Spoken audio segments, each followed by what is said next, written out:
let's look at the root test for series convergence. So the root test has a function to the nth power, a function to the nth power. So this is a little bit different than the geometric test, which, remember, a geometric was a number to the nth. And yet we're going to use limits to treat this essentially the same way.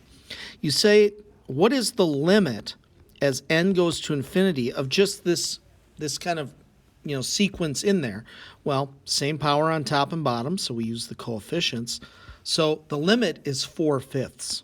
So essentially, we treat this like it was 4/5 to the nth, which is a convergent geometric series.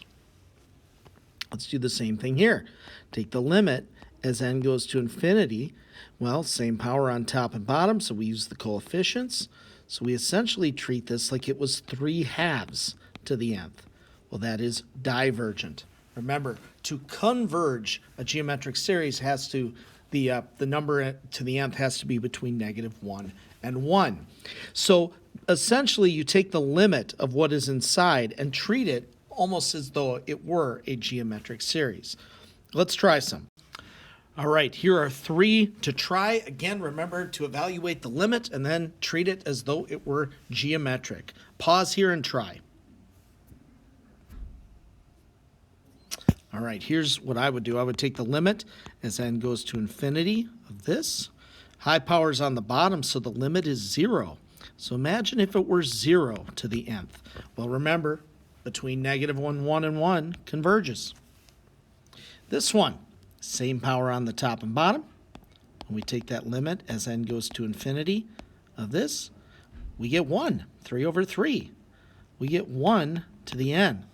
Well, that is not between -1 and 1, it is 1. So this diverges. High power on this one is on the top, so when we take the limit as n goes to infinity of this thing, well, high power is on the top, that's infinity. Infinity to the nth. That definitely diverges. I'm going to link a video here for more examples of root test if you wanted to see a little more in depth how it works. Otherwise, if this helped you, please like and subscribe and check out my other Calculus Try It videos.